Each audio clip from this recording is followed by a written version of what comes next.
change na ngayon. By the way, Thunder Esports Tour is brought to you by Thunder Super Soda. Of course, Thunder Super Soda, of course. Powered by caffeine and brought to you by the Coca-Cola Company. And the Thunder Esports Tour is organized by MET Events, Southeast Asia's largest esports event organization. As we head to the first pistol round, Inferno we go.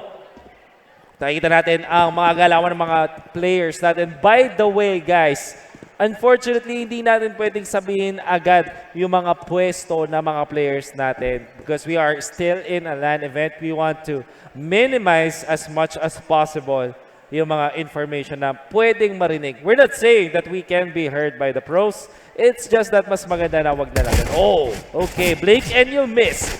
Kev's almost running away mula dito kay Pro, but Pro left 1 HP. Nice flash! Gets the 1 for 1.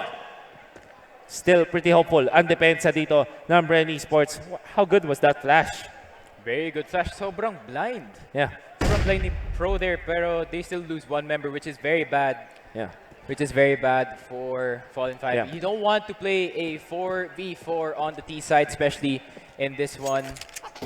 Yeah. And right now, Inferno actually the pick of Fallen5. Yeah. So, no, Nakakuha sila ng isang USP on Kakarot. Quickly to reload. Meron nakarelate dito si Wits. Does not land the shots.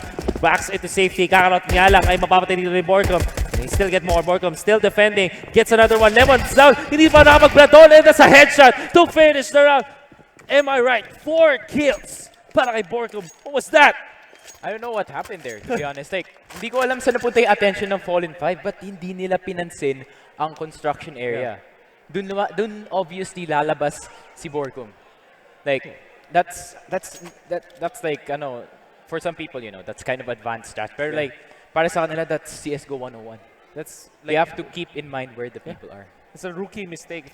Sa professional level, always check yung mga nasa gilid nga. And syempre, when approaching that site, especially, di ba, you take on banana, and then the next setup for you is to check yung mga other spots na kaya.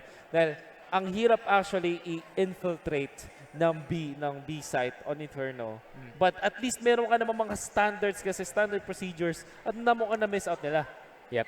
And what's interesting about Inferno is it is kind of similar to Dust 2, where may buffer muna before you can go into B. The buffer is that banana area. You have to get banana control first before you do get into that side. Kasi dun yung isa-set lahat ng smokes to put the advantage on your side. And right now, very well played from Bren Esports. Kasi grabe, si Borkum nung nakita niya talaga yung opportunity that no one is looking at him, he went straight for the bomb planter, preventing that plant. Kasi as soon as the plant is already down, he could get killed from Shadow. Tapos, like, you know, they could just defend it from there. That did not happen, however, dahil sa malupit na clutch. But I think isa rin sa magandang pinakita dito was Pro defending banana with all his might. 1 HP. Pero sabi niya, ang ganda ng communication. Sige, flash mo muna tapos siya ako papasok. And then we're able to get 1-for-1 trade-off. Imagine, Pro with 1 HP still getting a kill. That's actually a lot of value para sa Bren Esports. But now we head into round number 2. Pro agad nakakuha ng dalawang headshot on Kevs and Lemon. Takes down 2. As easy as that with, of course, yung SMG na hamot niya ngayon. And sobrang sulit. Kind of mistake is still get a lot of gold with this specific, a lot of cash, I mean, with this specific gun. Yep, MP9. It's one of those SMGs that kahit tumatalon ka, napaka-accurate. Which is super OP pagdating sa CT side, but you know, it is easily countered as soon as the gun round commences. I think that after winning a pistol round, getting an SMG on the CT side, sobrang laki ng value ng mga kuha. But look at this, Wits. A headshot of his own, work up from long distance. Si Kakarot naman na kanya pinatumba, and Micro has to run away. Still gets Pro, but he will still fall. Pangalawang puntos para sa Bren Esports as they take round 2. I mean, it is better than nothing. Like, you get one down, you know, pahirapan ng onti yung ekonomiya ng Bren Esports. Fallen5, now 5 AKs. Tapos may kita mo yung Bren Esports, some of them still have MP9s. Tapos dalawang M4 lang on Pro and Borkum. Are they actually fine with this though? Really depends. Yung armor penetration ng MP9's not that good. Pero, you know, headshots are everything. Yeah, maybe they want to accumulate more cash. Pero di naman kailangan. Yata, Papi Chulo. However, is gonna fall. Wins, taking so much damage, has to run back habang bumabaril. Some damage onto Fallen5, but of course, not gonna amount to anything. As Bren Esports will give up the banana and will transfer, I think, to other parts of the map right now. Slow and steady para sa Bren Esports. Running the T side for now. But of course, massive AKs on Fallen5. It's harder for Bren Esports to defend this. Kahit pa sila yung nakalamang ng rounds, Wits smartly putting up the smoke. At moment's notice, mukhang maghihintay lang ang Bren Esports dito with their assault. Still 50 seconds to go. That's very smart from Wits. Parang yung reactionary play, like as soon as he saw one member ng Fallen5, he just threw down the smoke, delaying the push by 20 seconds unless they're gonna risk it and, you know, push through the smoke, which is, you know, not favorable whatsoever. Not favorable for them at all. 30 seconds left sa ating round number 3. Mukhang ang target dito ng Bren Esports ay ang A side. Wala sa members ng Bren ng Fallen5. That's gonna be a big question. Bren Esports, hey boy, natong na dito. However, Wits gonna be the last one, but will be able to defend against the bomb plant. Siya na lang din naman ang natira din sa may B side. So tignan natin kung actually lalaban pa siya dito. Is it actually smart to contest? But if you know that, if alam mo na ikaw si Wits, if you're Wits, you know that you wanna go and take at least a shot at this. I know Riley wants to go for the clutch. But maybe yung kanyang captain ay pinigilan siya. Yeah.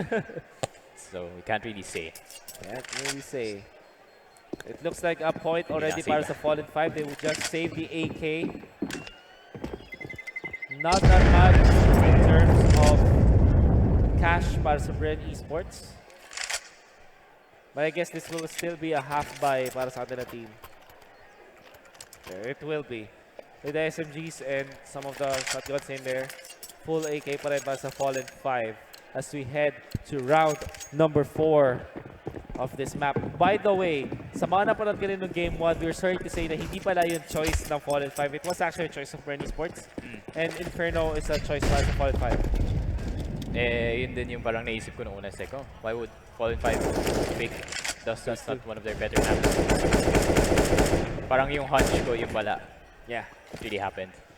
So now, Banana gonna be assaulted a little bit by Bren Esports, pero syempre non-committal pa rin. They were successful last round sa kanilang slow and steady push. I don't see them changing this anytime soon.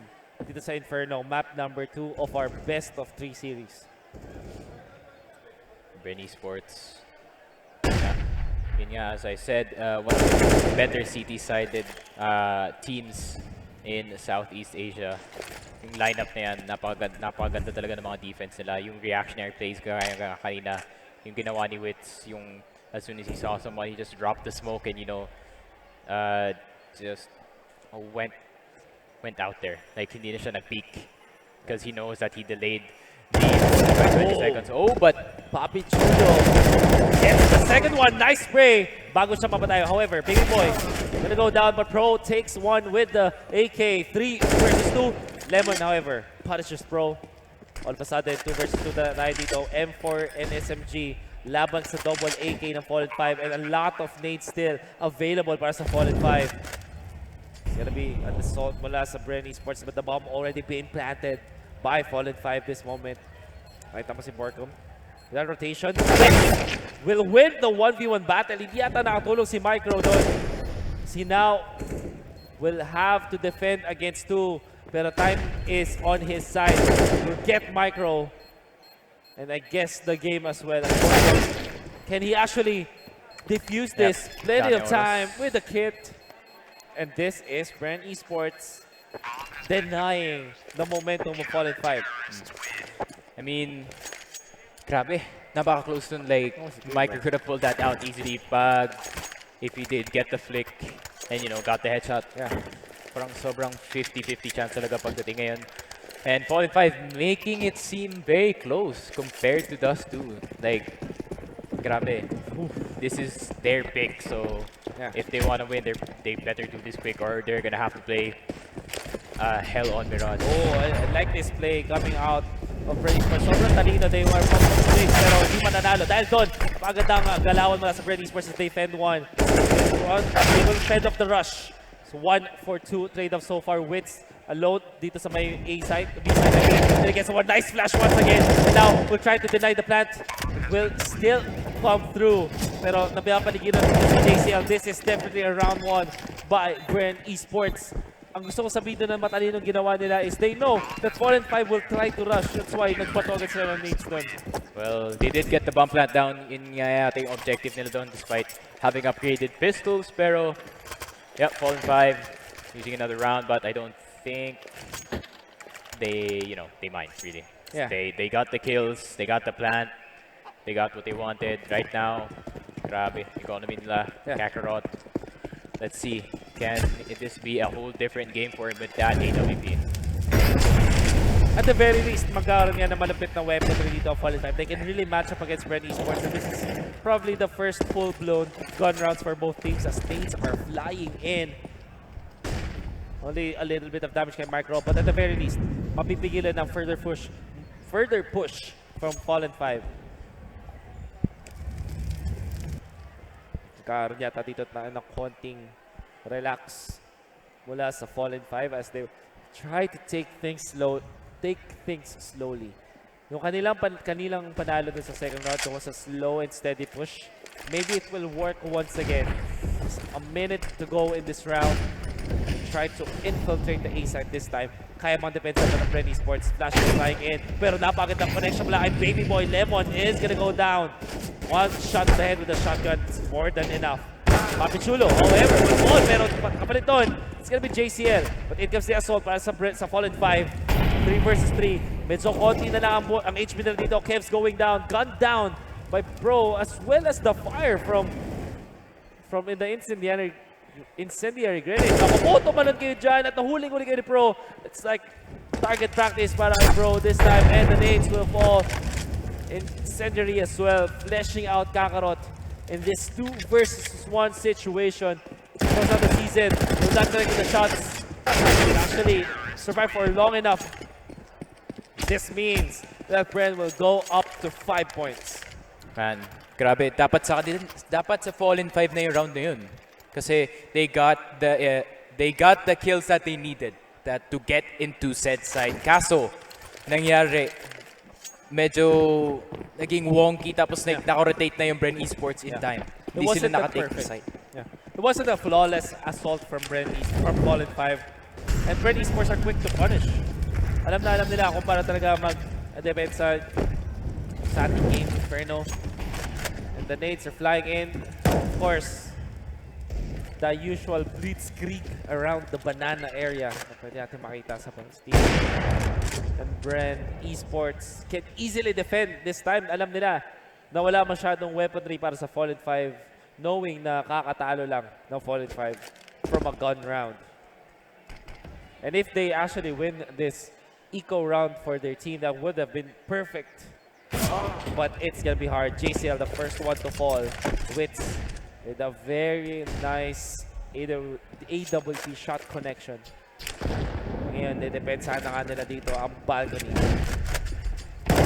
And balcony gets 3. But Baby Boy na una isa. Almost getting the fourth one, but Baby Boy will finish up the kill. Combining for 4 kills. And that is Bren Esports with a very good defense. Although they will lose 1, hindi naman sila magbibigay ng kahit ano sa Fallen5 dun sa round na yun. Yep. Yung balcony talaga na yan is one of the hardest places to get out of, especially pag, di pa kayo kompleto. JCL peeked too wide in banana, kaya he got killed by Wits very early on. Tapos yung very good defense coming in from Bren, hitting their shots. Oh, what a flash! What is Borgum doing? Oh, it's Borgum doing it. He tried to flush out Bren, but it backfired heavily. Nawala na agad sila ng isang player dito. Now banana is definitely the go-to para sa Fallen 5 ngayon. How can they defend this? Ito na. Kailangan ko na ang mga Molotovs. Hindi ko connecta ang mga AWP shots ngayon from Wits trying to go for the wall bangs. Ano ang decision ngayon para sa Esports? Wits, however, finds the angle. Here's the first one to fall para si Baby Boy. May naman ang headshot doon mula sa AK ni Kevs. So 3 versus 4 ang natin nakikita. Wits nakaabang dito sa may bandang sa mga naka-smoke on the B-side. Pro is gonna be the one to push out the flashbang. Papi Chulo, however, finds the end of Kevs. And Kevs quickly to fall. And there's gonna be the Pro with the sprays. Wits gets the 3rd kill. At dahil doon, makakuha ng depensa naman ng Bren Esports 7-1 in this first half. Grabe. Yung despite getting the initial frag, Bren Esports knew how to play that 4v5 precisely kasi, you know, they're kind of used to it. Like, meron talaga isang player sa Bren Esports is gonna go very aggressive. Yeah. And grabe, yung combination ni Pro at ni Wits dun sa B-side, stop, single-handedly stopped Fallen5 That's true. from getting a plant down. Ang ganda ng kanilang performance, ang kanilang duo defending B-side so well that even even when they are a man down, perfect na perfect pa rin. And even yung timing ni Pro doon sa kanya pagbato ng mga flash was also perfect. But this time, we have to move on sa round number 9 kung saan meron na nga mga guns ngayon na Fallen5. Let's see how they will approach itong round number 9. So they take matters slower comparably to sa mga previous rounds nila. 1 minute and 10 seconds to go. They will try to approach A site this time. I'm not entirely sure kung kaya nilang gawin. Ooh. Carefully. Bombs flying in. Nades being thrown out. This is a slow and steady take para sa Fallen 5. The defense is much easier para sa Bren Esports ngayon. Flash is being thrown in. The aggressive maneuver. The headshots are flying in and nauubos na dito mga members ng Fallen 5. But Wits is the only one to survive Bren Esports, the assault of Fallen 5 dahil wala nga siya dun sa site na yun. It's gonna be very hard to defend this. And Lemon finds his head. And that is the 2nd victory for Fallen 5. Now Fallen 5, is this gonna be the key to them getting back into this game? Kasi yun nga, they got that out of balcony strat going. Tapos, yun nga, nakalabas na sila agad. Bren Esports didn't know how to react despite getting those initial kills. Lemon getting that double kill dun sa side just tore apart the defense of Bren Esports. And Bren Esports, or rather Wits, was forced to play that 1v3. The AWP versus AWP battle sa may gitna does not favor anyone. Wits actually taking so much damage from that. If he finds the angle, it will be great. Kakarot guarding the mid para sa Fallen 5. And mukhang ang nakikita natin na successful na rounds para sa Fallen 5 is when they take it slower. And I think that they should not change their nature here. They try to advance. 1 minute to go. Slow.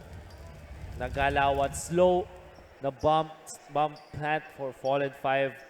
Ito yung nagbigay sa kanila ng 2 rounds. And let's see if it will be successful in round number 10 of this first half of game number 2. Yep, they're gonna have to be not tempted to go for an overextension here. Pag wala pang smoke sa labang flash. Ito na, nagkakabatuan na nga. I think that it's already determined. With 38 seconds left dito sa ating round, the rotations are gonna come. Fallen 5 needs to execute this perfectly well because it's the time is not on their hand. Bro, trying to defend pero dahil na-blind siya all JCL. However, 3 versus 3 ang natira sa ating laban. But Morcom is gonna be taken out by the members of Fallen 5 as they now take over the B side. As I say that, oh, Kakarot, nice timing on Baby Boy. Papi Chulo finds 1 kill. Can he get more? No, he won't. And that is round number 3 para sa Fallen 5. 7-3 total score. Eventually stopping the economy of Bren Esports. And just like you said, you have to play that execute well kasi yun nga, nakuha nila yung initial kills. And those smokes, grabe. Yung smokes na yun did really help Fallen5 to get into that side kasi it did block the vision of the Bren Esports side into that side from CT. Tapos nakita mo yung sobrang aggressive op ni Kakarot. Finally, di ko naman sinasabi wala siyang impact last game, pero he's making more of an impact this game with the AWP.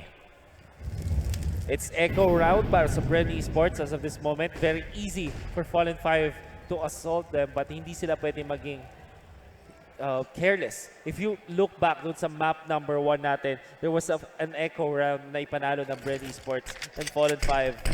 Mukhang hindi na sila magpapaulit. Still steady para sa Fallen5 even when they are ahead in this round.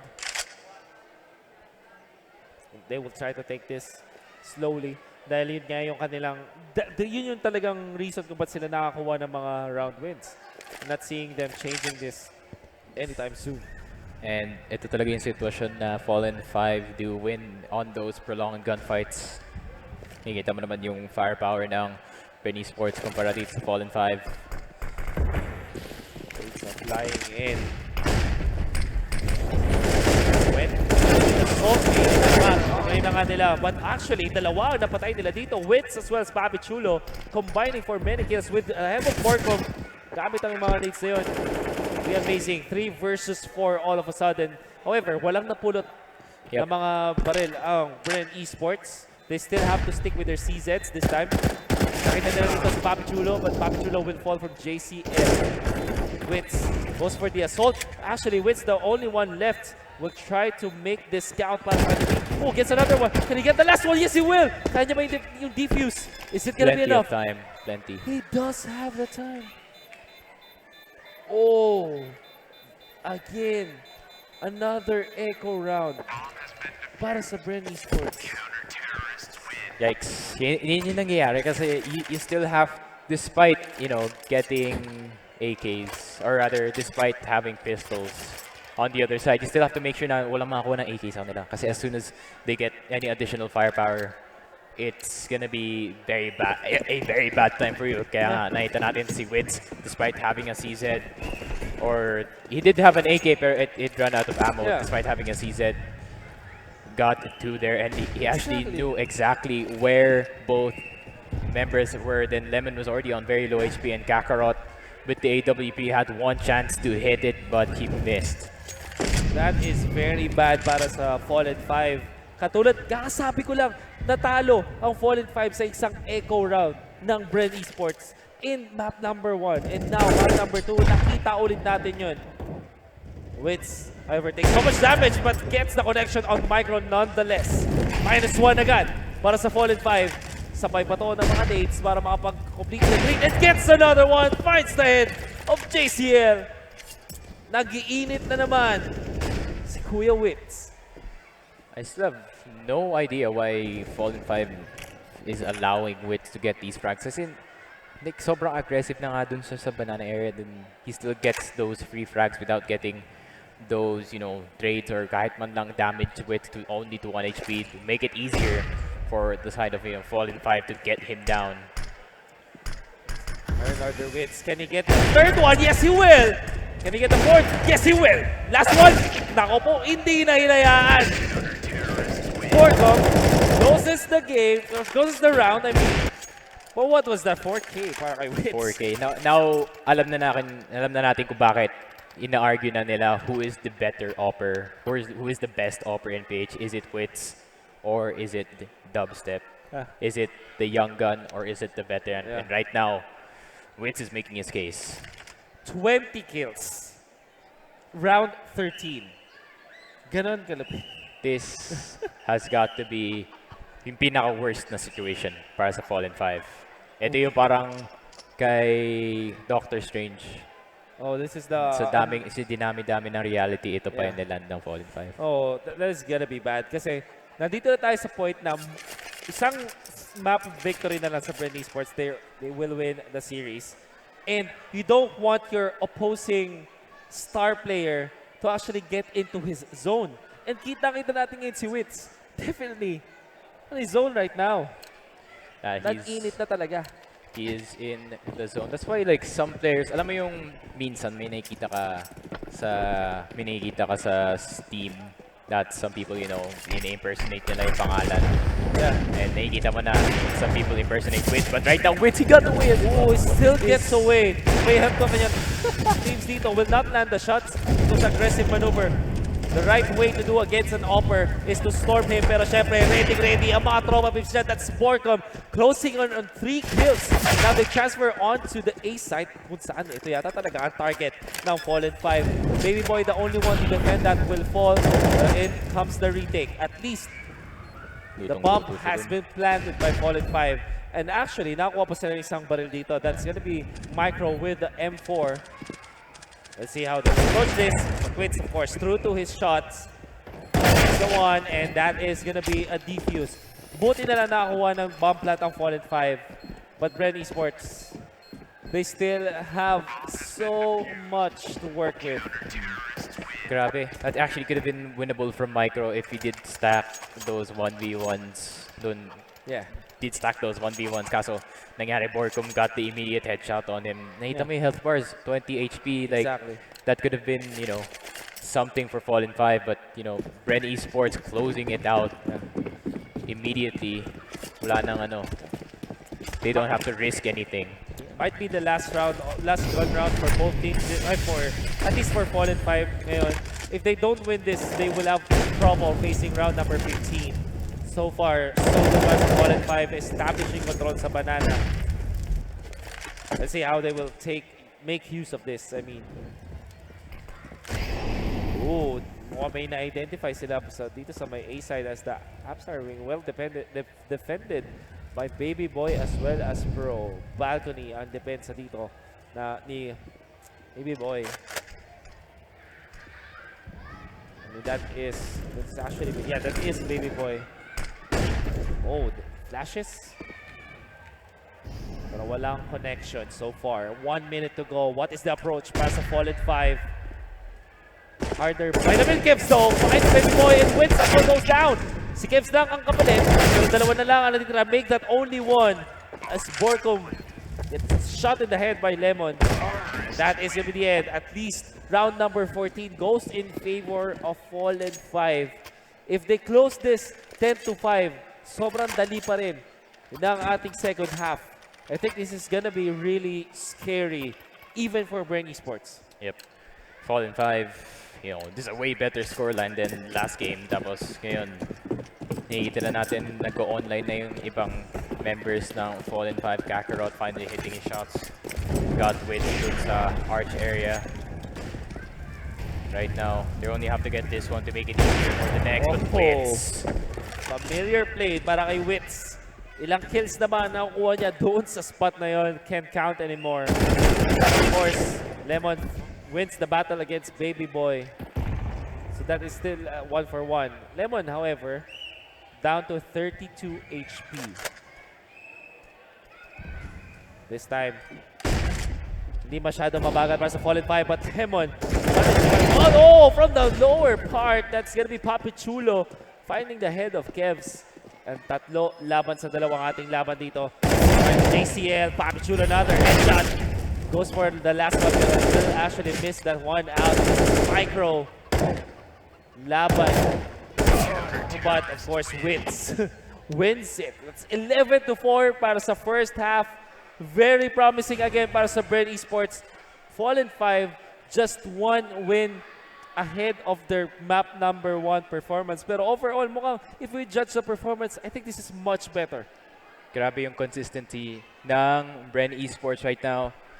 Like, they're just continually dominating kung ano yung ginagawa ng Fallen5. Nakikita nila kung ano yung, like, they're just reading them. Parang, they're just reading them like a book. And especially right now, online yung star player nila, which is Wits. And he's on 20 frags. I think yung KD niya was like 5.3 or something. Kasi, I don't know why. Like, Fallen5 is allowing these frags from Wits. Like, as soon as he gets aggressive, he gets one, and Fallen5 just allows him to back off with nothing in return. Parang there were times na makikita mo yung Fallen 5 na parang nag-iinit sila. Then all of a sudden, Bren Esports are stopping their momentum. And not only that, I agree with you. Feeling ko hindi nila masyado nakokontrol dito si Wits. In a certain point na they're allowing Wits to actually take over the game. And that is a mortal sin against any team. Kahit sinong team ang karapin mo, may be better than you or mas mahina sa'yo, you have to disallow yung star player nila to be online. That is like respect dapat for your opponents. Yeah, and right now, grabe, if How can they come back? That's a big question. well, they're gonna have to find the solution to the wits problem first. Then you got to solve about the rest of the rest of the team. You know, you got to have strats that can work against them very effectively, and you know, you need to have their star players come online. You need to have Micro go beast mode. You need to have Kakarot go online as well with the AWP. And if that doesn't happen, I don't know what's gonna happen to Fallen5. Now, the question for me is, gaano ba kaganda ang city side of Fallen 5 in Inferno? Is it hopeful, to say the least? do you think? I mean, Fallen5's in good in Inferno. It's their map pick, and despite liking the T side more, I think Fallen5 can do something here on the CT side. It is a entirely different game. Entirely different game, as you said, pero sang aggressive na maneuver with all of the weapons that baseball is. But Lemon gets at least one. Baby Boy would be the trade-off para magkaroon nga ng 1-for-1 to say the least. But the bomb already being planted by Bren Esports. Kevs though finds one. Sama ko pa yung kill ni Kakarot. But they have to finish this off, however. The switch na Papachulo closing this one out. 1v1 Micro laban kay Wits. Sino mas malupit sa nilang dalawa? Micro the veteran or Wits the young gun. Time is on the side of Micro this moment. Natin, will Wits allow this? Oh! Fights the head! Headshot with the USB, of course. And there's nothing else to say but nice shot. Mula Wits. Of course, it's Micro. Of course, it's Micro. Who's gonna hit that shot? Grabe. Falling USB headshot. Yung inaccuracy dun was super high against Micro. But somehow, some way, gave him the luck. Yung RNG niya was on his side. Micro. What seemed to be Bren Esports round, sabi ni Micro, hindi pa. Hindi pa tapos. Hindi pa tapos. 5th point para sa Fallen5. Let's see how they can defend against this. Oh, a lot of connection with all of the nades in the world. Wits with his SMG. Jumping forward, has to be careful of this smoke. Nakabantay ng konti ang mga members of Fallen5. But we know Wits. We want him to be aggressive at this moment, especially playing on the T side. 1 minute 20 to go. Konting katahimikan para sa Bren Esports as they are counting kung saan sila makakakuha ng mas malupit na take dito. Kev thinking in. Oh, of course, Micro gets Wits first. But Micro gets a double. JCL gets a double as well. And this means that Bren Esports will lose that round. Fallen5 to take round 2 sa ating second half. And it's looking promising. And this is just high-level CS going at it at each other. The best in PH versus the third best. Micro already on 16 frags already. Right now, Bren Esports. They're gonna have to stop this momentum if they do want to finish this one out. This is an echo round para sa Bren Esports. Fallen5 many times in this series. Natalo sila sa echo round. And this time they will not let it happen as they take out 2. Lemon is the trade, pero okay lang yan dahil lumaalamang pa rin sa numbers game. Fallen5, however, 2 for 2. Pro goes down. He wants to survive, and that's going to be the finish off. Fallen5 will survive the echo round and get their 7th point in this game. Yeah, that could have been dangerous actually for Fallen5, kaso yun nga, lugi ang Bren Esports pagdating dun sa firepower. Like, alam ko naka-glock lang si Pro. I think he just caught that one player off guard. But Fallen5 kind of clawing their way back. Clawing at the lead of Bren Esports, rather. So ito na, the first full-blown gun round for both teams in the second half. Siyempre, to go with it, mga nades. Gear para sa Bren Esports, plenty. And they're trying to assault the banana just like what you should be doing in pro matches when it's all about Inferno. It's the banana, but Tapsulo goes first blood. 1-for-1 trade-off. Micro will take the revenge for Kevs, but Lemon breaks the even score. Takes down Baby Boy with a headshot. At dahil dyan, 3 laban sa 4 na ang ating labanan. With Fallen5 on the advantage. A minute to go. Saan ang atake ng Bren Esports ngayon? That's such a Papi Chulo thing to do. Parang yung mag-aantay talaga siya dun sa smoke just to catch one member off guard kaso hindi na nakuha. Oh, nice guard but bro gets Kakarot. Gamit ang headshot niya naman. Gamit ang ult. Bro, however, it's traded off pero si JCL mananalo kay Borcom. And it's Wits versus Micro. The plant first. Napakagandang gamit ng Molotov doon. Now, how will this 1v1 go? Nangyari sa kanina, but Micro na naman! 2-0 ang kanilang score sa kanilang 1v1. And a defense ulit means Fallen5 will go to 8 points. And ito na yung problema ng Fallen5. Can they still claw back dun sa 11? Because last time they tried to go for a comeback. Grabe. Baka biglang mag-score na naman ng Bren Esports and just close this game out. Pero, let's see. Fallen5, everyone is online right now. Micro on 18. Yun ang yung sinasabi ko. If he's on, he's on. If he's on, he's on. Let's see. Ace flying in.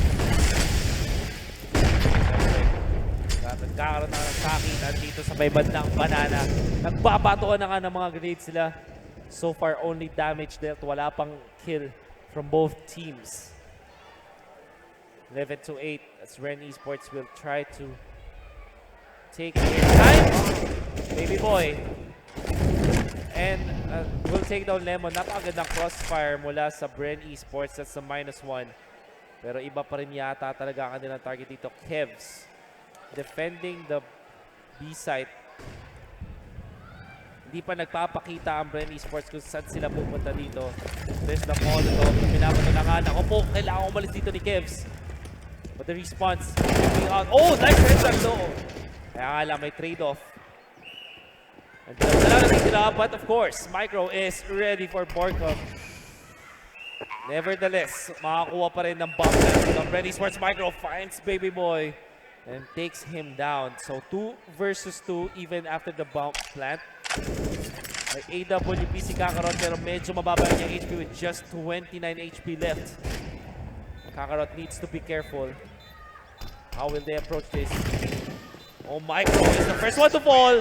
Napakagandang angulo naman mula kay Wits. Ginamit pa talaga yung wall. So wall bang to the head. Yep. And just like that, yun yung sinasabi ko, Fallen5. Medyo may curse yata ako, Fallen5 getting 1 on the board after so many rounds. Lost to Bren, or rather, lost to Bren Esports. Grabe.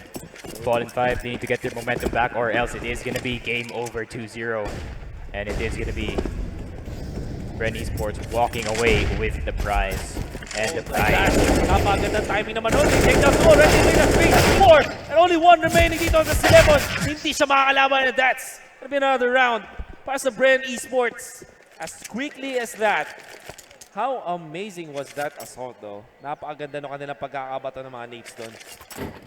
Sobrang sakto. And Wits, if he had an AWP there, he would have been in big trouble. Pero yun nga, they didn't have money.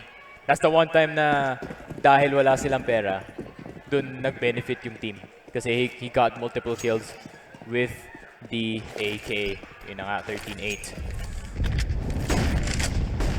Scarier and scarier para sa Fallen5. Good stop mula sa Bren Esports. Kevs down to 4.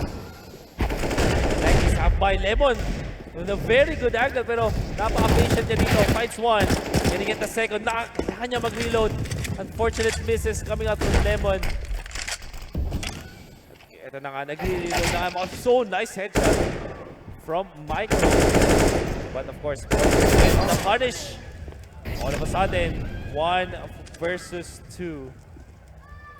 With only Lemon. 2 kills to his name gamit ang kanyang CZ. Switching to the Deagle at this moment. Finds the head of Baby Boy. Would be great, pero hindi. Wits and Baby Boy ready for him. And that is round point number 14 para sa Bren Esports. Grabe. Bren Esports right now. I think they're gonna close out this game. Fallen5 are on their last legs. More than anything else, I think ito na yung round na kailangan ipanalo sa Fallen5, otherwise it's game. Because I don't think that they can win the next round given na hindi sila magkakaroon ng enough na weaponry against Bren Esports. So this is the most crucial round para sa Fallen5. They'll hold at least the first kill, pero may trade-off. Headshot versus headshot. 1-for-1 trade-off. JCL, umakyat na siya sa balcony dito to defend of finds Papi Chulo. Can he get the second one? Hindi na muna. It's like back down na muna mga Bren Esports dito. Oh, Kakarot finds one. Pero hindi siya naka-guns out nun. So he has to back out for a little bit. Bren Esports will try to take this slowly. They've already lost 2 of their members in this round. 1 minute to go. Still, napakaraming oras pa para sa T-side natin. And Fallen5 will have to also bide their time. Kahit palamang sila ng isang player dito, kailangan may isang magstay dun sa may bomb site.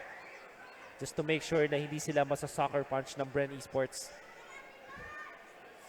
Grabe. Nararamdaman yung pressure from the players from here. The pressure is real. Even though it's like a 3v4, grabe. Bren Esports can do something here. Fallen5, they might have the man advantage, but it doesn't mean that they can win this round as easily. Kakarot.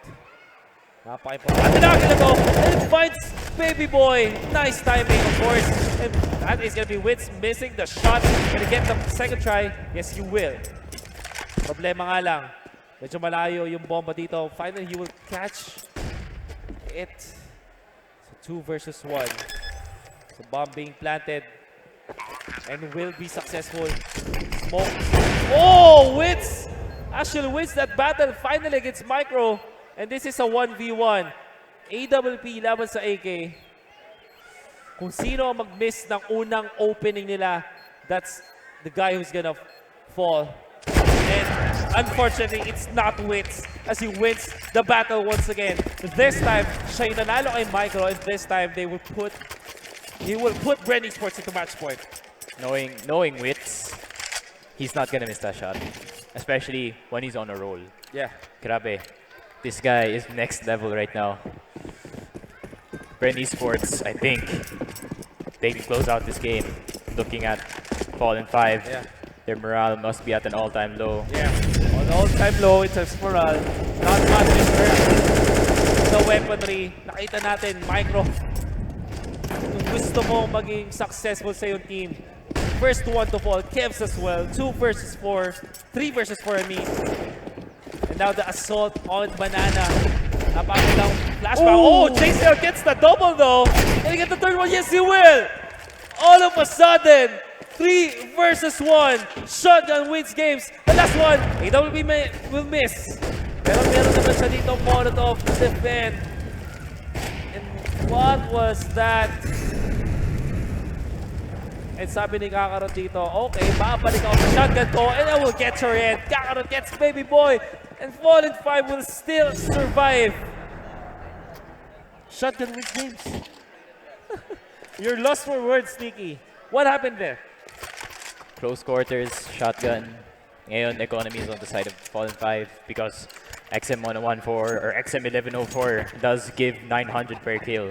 Yeah. Sulit na sulit. Bren Esports will have to calm down this time. Even when they're match point, they have to go back to pistols. And they will rush B like the classic. We know, gets the one, gets the second, Micro is down. Pero medyo na HP doon. JCL will close out the kill on Papi. Bomb planted.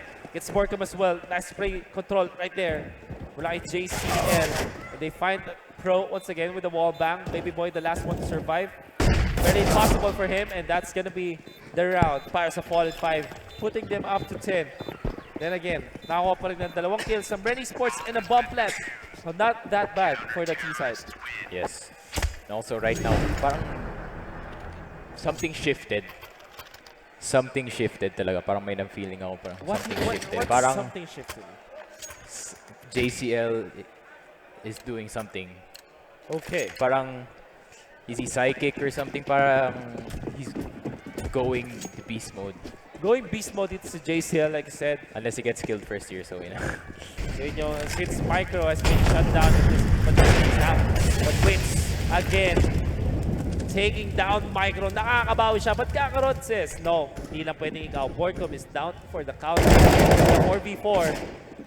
And Lemon is there to get the takedown Baby Boy. Pero sa likod na Opo, napakagad ang wraparound mula kay Papi Chulo dito. And 3 versus 2, all of a sudden. Pero sabi ni JCL, hindi pwede. Hindi tayo magpapalamang. Palitan ng kills, 1 for 1 after another. Which now we boil down to 2 versus 2. Wits not that healthy. Pero at least meron siyang AWP. 1 minute still to go. Bren Esports, they need to plant the bomb pretty soon. Wait, oh, finds the one! Quick with the trigger, Kevs! Ang kanyang mapapatumba, and Bren Esports, they win the round. 2-0. Para sa Bren Esports, like you said, they were top of the pack dito sa Pilipinas at nagpakilala ang Bren Esports. Sneaky, what can you say about that? I mean, it's just that lineup being that lineup. Being very dominant, being very tactical, you know. Tapos, especially today, Wits came on. I would literally say he's like the MVP of the day. Wits, Yes, MVP easily. of the whole day. Easily. Grabe yung performance with the AWP, not just the AWP actually, but the AK as well. Getting those multiple kills, showing his versatility in this game. Grabe. And when it matters most, he's still on time. Like, yeah, sure, may mga times na natalo. 2 beses siya natalo ng 1v1 laban kay Marco. But if you discount those 2 rounds, sa ibang rounds, nakita natin mag-perform si Wits, getting the valuable kills, yung mga initial na frags niya, even with the AWP, that's very valuable para sa Bren Esports and really an ingredient to victory overall para sa Bren Esports. Grabe, Bren Esports. They definitely deserve their spot in the tournament. Fallen5, very well played from them as well. Kind of shaking Bren Esports in their boots. Yeah. Grabe. A lot of big performance, nevertheless, para sa Fallen5. We know na you would always favor Bren Esports when it comes to the battle between Bren Esports and Fallen5 just because of the amount of skills na nakikita natin overall para sa team. But then again,